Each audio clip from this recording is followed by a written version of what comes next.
हरे कृष्णा। तो चलो कथा को शुरू करते हैं। वैसे यह कथा मैंने किसी महाराज के प्रवचन में सुना था, और इस कथा के अंत में हमें जो संदेश मिलता है मुझे वो बड़ा ही महत्वपूर्ण लगता है। यह कथा यही चीज समझाती है कि हमें भगवान का हमेशा स्मरण करना चाहिए, और आपके द्वारा की गई हर एक सेवा को भगवान बड़े ही आत्मीयता से स्वीकार करते हैं, भले ही वह सेवा आपसे अनजाने में हुई हो। तो एक सामान्य इंसान था जो अपने जीवन में विषय सुख को सबसे प्राधान्य देता था, और विषय सुख को प्राप्त करना ही उसके जीवन का उद्देश्य था।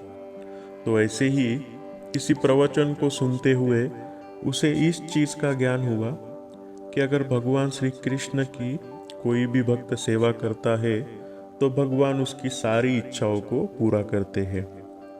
वैसे जब कोई संत आपको आपकी इच्छाओं के बारे में बात करते हैं तब वे इस भव सागर से तर जाने की और भगवान को प्राप्त करने की इच्छा के बारे में बात करते हैं, क्योंकि वही चीज इंसान के जीवन में सबसे महत्वपूर्ण होती है। परंतु उस इंसान ने इस संदेश को गलत तरीके से समझते हुए उसने भौतिक सुख को प्राप्त करने की इच्छा से भगवान श्री कृष्ण की सेवा करना शुरू कर दिया। उसने मन लगाकर भगवान श्री कृष्ण की सेवा की, परंतु कुछ दिन कुछ महीने बीत गए जिसके बाद भी उसकी मनोकामना पूर्ण नहीं हुई, जिसकी वजह से वह बड़ा ही गुस्सा हो गया, और उसे उस महाराज का भी बड़ा ही गुस्सा आया। और इसके बाद वह इंसान भगवान कृष्ण के भक्त से अभक्त बन गया। वो कृष्ण का द्वेष करने लगा। फिर कुछ समय बाद उसने किसी और प्रवचन में श्री गणेश जी के बारे में सुना।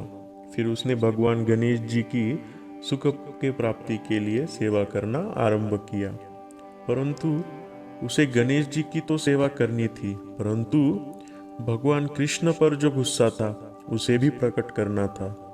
तो उसने क्या किया, वह हर दिन गणेश जी को धूप, दीप, अगरबत्ती लगाता था, और इन चीजों का फायदा भगवान कृष्ण को ना हो इसलिए वह दिन रात उन चीजों को पंखे से हवा देकर उसे भगवान श्री कृष्ण के मूर्ति से दूर रखता था। उसे बस यही ध्यान लगा रहता था कि कैसे मैं कृष्ण के प्रति अपना गुस्सा प्रदर्शित करूं। ऐसे उसने भगवान श्री कृष्ण के प्रति अपने गुस्से को बड़ी ही लगन से कई महीनों तक प्रदर्शित किया। एक दिन ऐसे ही कृष्ण को अगरबत्ती के उस सुगंध से दूर रखने की कोशिश करते हुए उस इंसान पर भगवान कृष्ण प्रसन्न हुए और उसे दर्शन दिए और उसकी सारी भौतिक इच्छाओं को पूरा कर दिया। तब उस इंसान को बड़ा ही आश्चर्य हुआ। उसने भगवान कृष्ण से पूछा कि हे भगवान, मैंने जब आपकी सेवा की तब तो आप मुझसे प्रसन्न नहीं हुए, परंतु अब मैं एक अभक्त बन गया हूँ, मुझे आप पर बिल्कुल भी प्रेम नहीं है, तो फिर आप मुझ पर प्रसन्न क्यों हुए? तब भगवान कृष्ण ने मुस्कुराते हुए उससे कहा, हे भक्त, तुम जब मेरी भक्ति कर रहे थे तब तुम मेरे अस्तित्व को मानने से इनकार कर रहे थे। तुम्हारे मन हमेशा अपनी इच्छाओं को पूरा करने की चाह रखता था, और इसीलिए तुम्हारी वह सेवा पूर्ण रूप से मुझ तक नहीं पहुंची। परंतु अभी तुम मुझ पर गुस्सा होकर मुझे धूप, दीप, अगरबत्ती जैसे चीजों से दूर रखने के लिए जितना प्रयास कर रहे हो उससे तुमने मेरे अस्तित्व को स्वीकार किया है। तुम दिन रात मेरे स्मरण में लगे रहते हो और अभी मुझसे कोई इच्छा भी नहीं रखते हो, और इसीलिए तुम्हारी इस सेवा से मैं प्रसन्न हूँ। हरि बोल।